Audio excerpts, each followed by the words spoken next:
Thanatos, Rebels, Zerith, Agent Rob, and Quintessence. Standard formation, 2 bombers, 2 X-Wing, juicy support. Cavern Angels Blue. Deadweight and Rain in defenders. Okay, double defenders. Waffle Potato in support. Jonathan and Zugzug in bombers. Okay, let's get cracking. Dumbfire's coming out from Savrip here. Okay. A lot of quick back and forth here on the AI. So, 2 packs at the same time here. Cab were able to get the first pack, then Savrip immediately answer. Oh, disable on Rebel Pilot there. That's pretty big, but I don't think they're going to be able to capitalize on it. Zugzug low, gets a resupply off. Okay, it's kind of stalled a little bit here. Bit of AI coming in from Savrip, but also going back the other way. And it looks like neither team prioritizing the Raider at this point.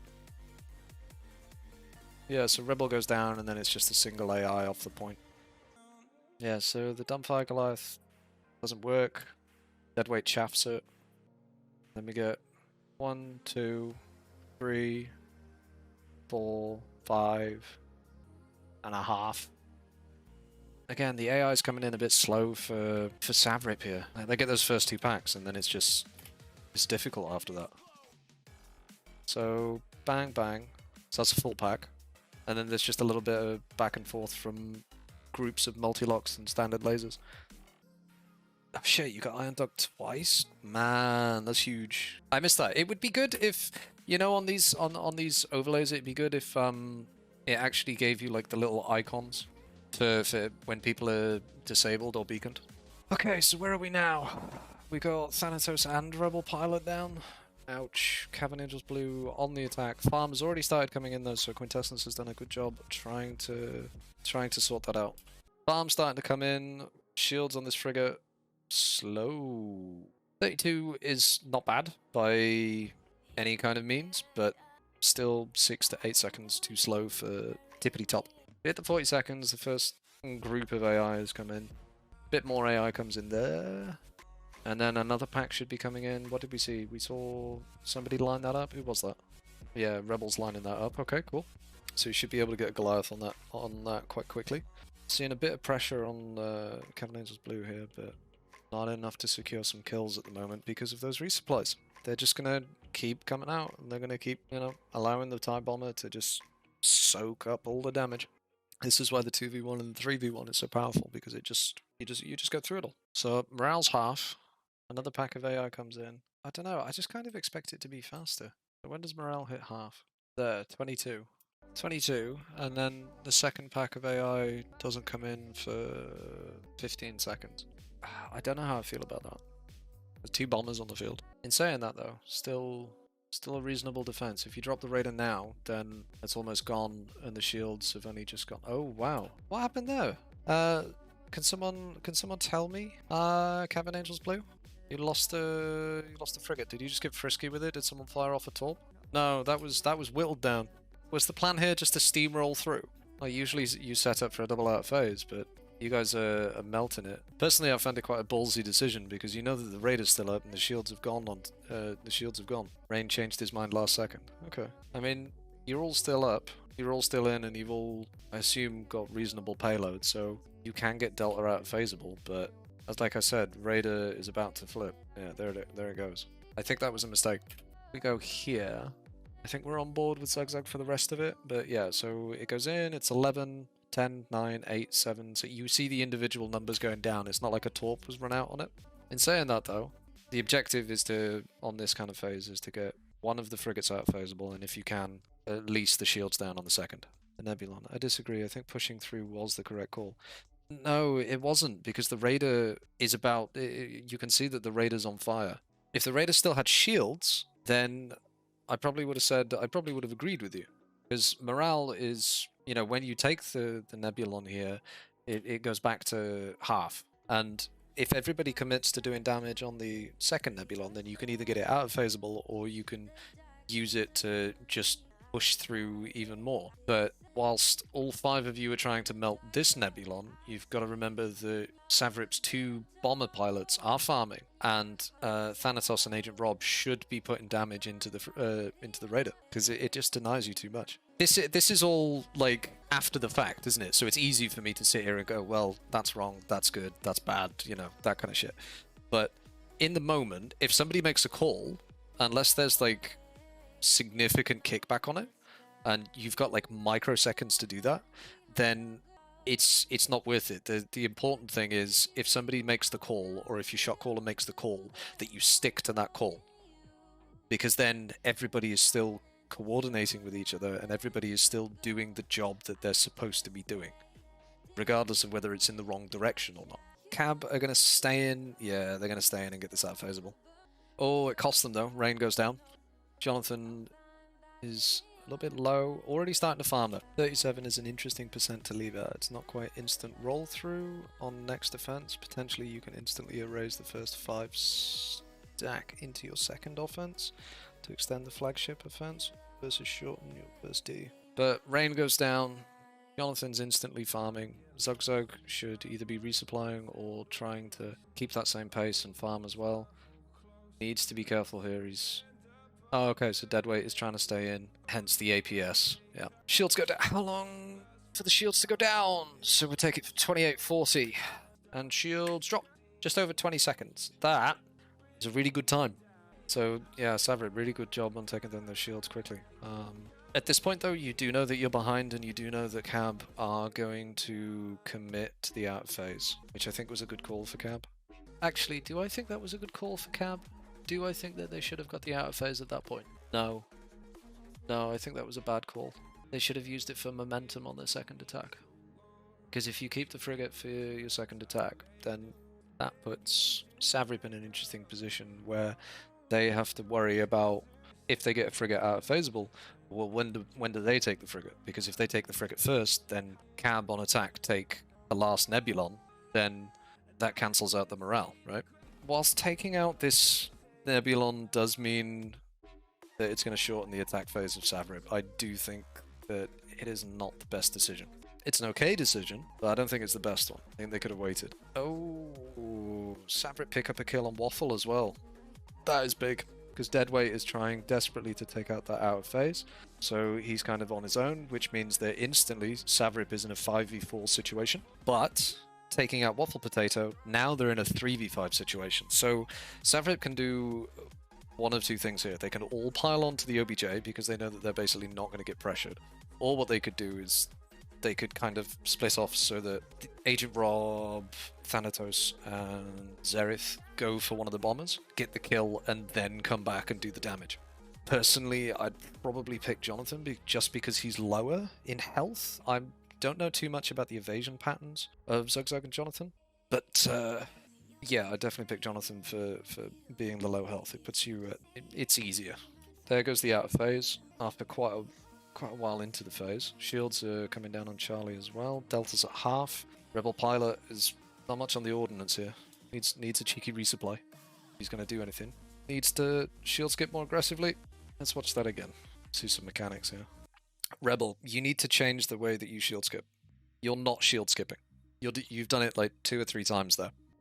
Oh, you were trying to build overcharge lasers instead. Okay.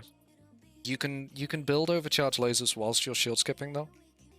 Because you legit only shield skipped like 3 times in that whole thing.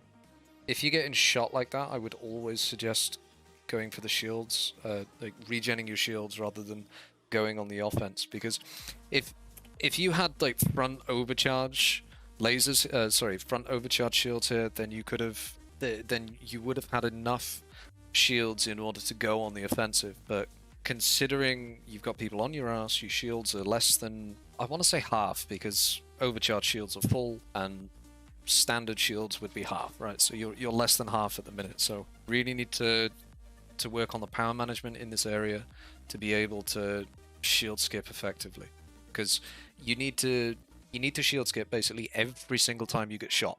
And this is why I have those drills. So on my YouTube, I posted the Super Squadron Super Secrets, and in there's a number of drills that you can use to practice shield skipping against AI, and then you step that up another level by practicing against a player shooting you whilst that the AI is shooting you. And by AI, I mean frigates and flagships, not the actual easy or normal AI, because that would be too much. That is too much.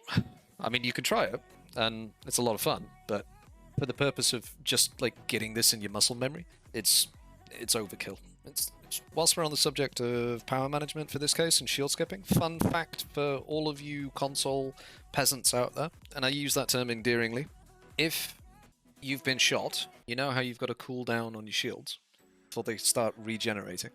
If you have full power in your shields, then the cooldown is lowered. So if you've got like just the 2 pips in your shields, then that's essentially the maximum, the most amount of time that you will be waiting for your shields to regen. So if you do dump all of your power into your shields, then the regen delay for your shields will be lower. But Rebel is saved by the bell, Zerith coming in to save the day. Charlie's shields do go down in the meantime. Jonathan does go down as well. Okay, so there was a bit of damage down on there. And the shields on the Raider are still up. And Zerith applying a decent amount of pressure to Waffle there. That was really, really good. Okay, they've got 1 out of phasable. It's an interesting situation, this one. So, Savrip have got a choice here. They can either leave Thanatos and Agent Rob in to try and out of phase, at least just the one, or they can have the entire team stay in to out of phase the other one, the frigate that's got the highest health. It is at like 50. That is a tall order, but Torp goes out, that's 10%, so it's at 40. If everybody stayed on it, then you could have probably got it, and that would have been 30 points. I mean, in order to do that, you are sacrificing the shield gens, which means that you have to one-phase the ISD. Which you can do, but is difficult, because you have to set it up for an out-of-phase probably in worst-case scenario. Best case is you take it in, like, 1. I appreciate that this is the standard approach that people take. I fucking hate it. Yeah, you definitely need to try and save the MC here. So, getting back, getting into position, taking out one of the frigates just to get that 15 points, and then whilst Thanatos and Agent Rob and Zerith are on their way back, then they need to be dumping some amount of ion into the Raider, because you know you're going to lose your shield gens at this point. Because Cavern Angels Blue were really, really quick to get in. It's difficult for the support to be in 2 places at once, because they need to be back in order to be able to try and defend the shield gens, but they also need to be far forward enough, having come off of the attack. But yeah, back to my pet peeve. I hate this approach. And this is nothing to do with rain. It's absolutely nothing to do with rain. This is just a standard approach that basically everyone in every team takes. I genuinely hate it. 1, because you're right next to the tractor beam, and 2, because you're flying in a really big, really obvious straight line, and 9 times out of 10, you've got people chasing you as you're going to the shield gens. You don't have people coming the other way at you. So what happens is, you either get dunked, Goliath, ioned, or just straight up destroyed. Or you get put under so much pressure that you bonk off it. But what I know a lot of Defender pilots do is they just bonk off it anyway. So this is why I want to see... Yeah, the tractor beam does catch you in the right spot if you're kind of like slightly underneath. And again, the standard convention is to bonk off of the shield gen. So this is why I want, or I would like to see, tournaments and leagues start using 5 times collision damage. Yeah, dumbfire Goliaths at shield gens catch so many defenders. It's not even funny. Defenders care not for tractor beams. Yeah, it's. I mean, TIE bombers, like anything on the Empire, does not give a shit about tractor beams that are actually on the MC. I'll grant you that. That's fine. The problem comes when you get tracted and it's for like a brief half a second, 0.25 second, because that's enough time for people to start dishing out significant ion damage into you, to dumbfire a Goliath at you. Although the dumbfired Goliath should have been set up maybe 5 seconds earlier because of the flight time, because it's so slow. But it's a huge knock-on effect, because there are so many elements into it that just mean it goes wrong. For the reason of bouncing off of shield gens, I would really, really like to see 5 times collision being applied to all competitive games. I really, really would, because I think it raises the skill ceiling. It means you can't get away with broken things. You hit something, you should take damage. Like, come on. Yeah, I still catch defenders out with Golos as well. It's not really that you catch them out, it's just that you time it correctly to be in the right place at the right time. So, shield gen disabled. Oh, was that a double kill? Huge! Waffle and Zugzug go down. See, okay, so here's an interesting thing about this situation. If Waffle gets off beacons, and we can see that he has, then Rain is a priority target because he's carrying an ion missile, which means that he can disable the shield gen on his own, right? So ion missile and APS, right? In order to be able to take the shield gen out if it doesn't have beacons on it, it means that a defender, whether they're running standards or whether they're running burst, have to take 2, 3, sometimes 4 or 5 passes at the shield gen in order to take it out on their own, right? This means that they're effectively not the priority target because it takes them so long to be able to do that in the first place. Which means that the TIE bombers, the support, and anything else that's carrying just more damage is the priority targets here. Think about how bad it would feel if you hit an antenna on SLEs. Well, I mean, or on a Deary. I don't really care how bad it feels. What I care about is raising the skill ceiling, and that's the way that you do it. I said after the championship as well, and I've said this for months, even without knowing the results of the championship, that we're still not at the skill ceiling. There are a number of different things that teams and individuals can do in order to raise it.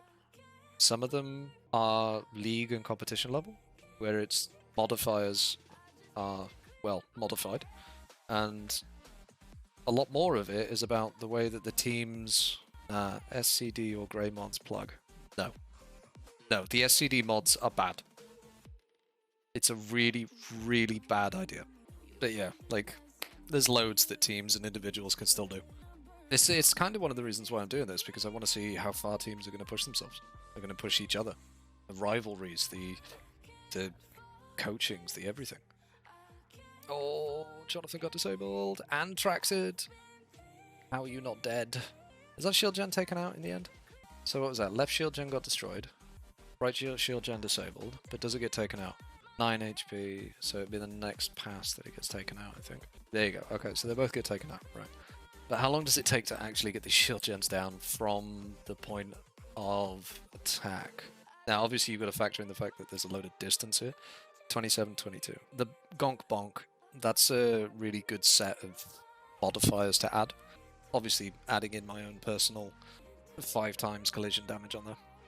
To be honest, you probably don't need 5 times. You could probably do it like 2.5 or 3, but it needs to be there, in my opinion. So, 27, 22. Shield gen gets disabled. Shield gens go down at 52, so it takes them 30 seconds. If you take off 10 seconds, 15 seconds for flight time, and then 15 seconds to take out the shield gens, it's not bad. I think it still could have been done quicker. Like I said, both shield gens at the tippy top level can be taken down in less than 10 seconds, but they're not going to be able to get much else done here. This is a mistake. You shouldn't be going for weak spots. Like, it makes big numbers get thrown up on the board, but it's a mistake. This is the same thing as trying to get kills at certain points. It's just wrong. Like, the objective here should not be to take out weak spots. Weak spots, in my opinion, should be left for the out phase at this point, if there is going to be an out phase. It's very ballsy to try and do that from essentially full. So 7% there, it took a little bit of damage anyway, so it's probably on about 80. Misses that one because it goes for the turrets instead, which is fair enough. So that's about 70, 60%-ish. And then there's another one that goes down here, so it's at 50 at most. Yeah, weak spots, people treat them like cookies. It's like, oh, I gotta have one, gotta have one, gotta have one. No, learn to use them properly. And again, that's not a thing for Cab or Savrip, that's a thing for the community. It is a big juicy target, yes. It is easy to hit, yes, but time and a place. Okay, Deadweight is out of ions. Farmer's already started coming in for Cab. Jonathan is not on the field, which means Zugzug has got a lot to do on his plate here. Rebel really needs to get a resupply or go home. What happened there? He just went from... Oh, he was the target priority, okay. Which isn't a huge loss for Savrip at this point. I mean, obviously they get their minus 10 points, but no chaff, no Goliaths, only 2 on the multi-locks left. It's not a huge deal to lose that at this point because it means that the resupplies can be prioritized for other players. It also means that Rebel can come out in the next one because they have to take this area now. They have to steamroll the whole thing. This damage is a bit slow, to be honest. That's at half. We're at 26:15. If you factor in 12 seconds. Oh, what's happened here? So Thanatos has only got ion missiles, no torps. Not quite sure how that happened. Unless the call has been made for Savrip to just push in and then they'll get resupplies on the way in. And Rain was right there, so I went full evasive and waited for Xerath. Yeah, that's fair. I understand that. That's fair. Sometimes you've got to just use the terrain that's around you to try and stay evasive as much as possible and hope that help arrives. Because as soon as you move away from that frigate, as soon as you move away from that cruiser, then it's a lot easier to kill you. So I completely understand. And I agree with that. It's just, again, I probably needed more shield skipping for that bit as well. Yeah, what did that take? Like 30 seconds? For a frigate that's less than half. 25 seconds. That's way too long. That needs to drop much, much quicker. Oh, Agent Rob didn't have any... Well, he didn't have any torps by this point. He might have had them earlier and used them on the cruiser. But also at this point, it should... I hope Xerath kept his beacons. And at that point, Agent should not be looking for the kill on the support there. He should be coming in looking for an ion. Oh, that was unfortunate. Quintessence had torps shot down because they were getting shot from behind. And you can see it there. Those got shot down. That sucks. I know that feeling. That hurts. But it's important to note that when you're actually in this kind of a loop here, right? You're about to... This is the point where a lot of people think it's like... This is the point of no return, right? You're right there. You're right about to go into it. And people think that you can't pull out of it. Because your objective, your mission is to take down the shield gens. And whilst that's true, it's not worth your life. Like you can line up and you can do it from a different angle. You can spin around and basically give your team more chance to let them take down the shield gem without you being there. If you find you're under too much pressure whilst you're doing a Vander's loop or something like that, then just peel out. Just peel off. Yes, it means that the shield gen potentially doesn't get taken out as quickly. But it means that you stay alive. It means that you don't waste ordnance because now Quintessence has got to wait 20 seconds, 15-20 seconds for cooldown. I really like this Thanatos. That was really, really nice. The only thing is that Agent Rob should also be doing it. So we're just going to go back to when it goes down here. So Agent Rob's here. He's trying to attack Waffle, right? Gets a few shots off on him. What really needs to happen here is Agent Rob needs to be making his way to the ISD so that once those beacons are off, you can get double disable and just immediately go for the damage. Because you're not really going to be able to achieve too much here. I mean, you might get an ion off, but the ion would be much better placed if you can get a double disable off on the shield gens here. So I think that is a mistake there. So Savrip needed a more coordinated attack here on these shield gens. Oh, these approaches are bad, guys. Gotta be careful about bonking off stuff. Gotta be careful about doing that. That's a shame. How long of an attack phase was that on the actual ISD? So 2550. Bonk. There it is. 2511. So you guys had almost 40 seconds to get those shield gens down. And it only happens after the phase flips. That's a shame. I know the torp run was botched for Quintessence. And Quintessence is actually the pilot who goes down here. So that sucks, but you need to be able to switch that up. Really need to be able to switch up between different approaches for taking down the shield gens, because you've got like three or four different options at your disposal. Any team does. And how you kind of manage those and how you use those in the game are going to determine how quickly you can get the shield gens down versus how much your team can stay alive. And then at this point, yeah, Savrip can't do anything. I mean, it was still a really short ISD attack. There's just nothing that you can do at this point.